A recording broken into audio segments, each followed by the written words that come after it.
Holy shit, crypto people. It has been some intensive days at the Bitcoin front, wasn't it? Could be hard to keep a clear view on things, right? I mean, think about it. There's that weird couple to have hacked Bitfinex right in 2016, gotcha, right? Well, at least that is a story US federal officials are telling us. Though of course there is no detailed explanation yet on how these peeps could have done that massive hack. And also some other fishy aspects, such as them storing their private keys worth 4 billion fucking US dollars in a cloud service on an Excel sheet. I mean, come on dudes, how stupid you think we are? So while I was reading that weird chick Heather Razzlecan Morgan got released yesterday, I thought, man, that is great news for the music industry. But I also got aware of that literally a few hours before that fishy story flushed into mass media, Vladimir Putin was raising eyebrows bitching around with Bitcoin.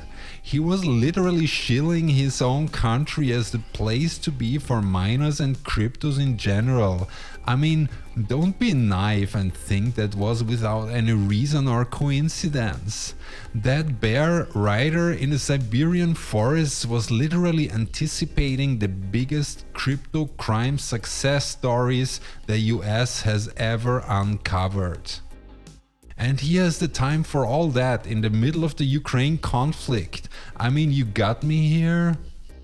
All of this is said and done in a situation in which all of a sudden US federals got in control of 94,000 Bitcoin. That is a sum which makes the USA, by the way, all of a sudden, after MicroStrategy and allegedly the country of Bulgaria, the third largest public Bitcoin hodler in the planet. Well, let's see if they ever give back those Bitcoins to Bitfinex. But before they do that, be smart and keep in mind how, for example, Tesla was able to cause massive pump and dumps on Bitcoin by just tweeting around how about they're gonna make use for it. Just to be a bit more clear, with that amount of Bitcoin in your wallet, you can buy some serious influence in a volatile asset such as Bitcoin and other cryptos. The craziest thing about that, all of this is happening in times of the greatest inflation in decades.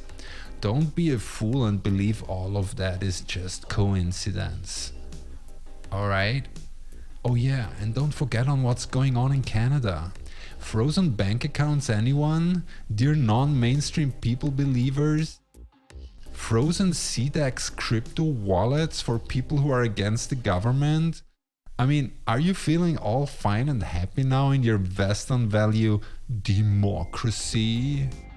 Don't get me wrong here, peeps, but being less of a bad actor than somebody else doesn't make you a good actor yet, right?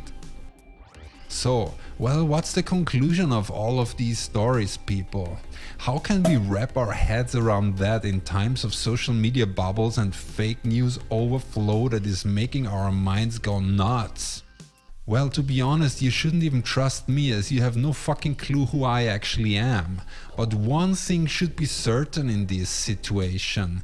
Bitcoin has entered the big stage of geopolitics. It is the elephant in the room that can't be ignored anymore. It is out of control. And from now on, the orange coin is a 4D chess piece.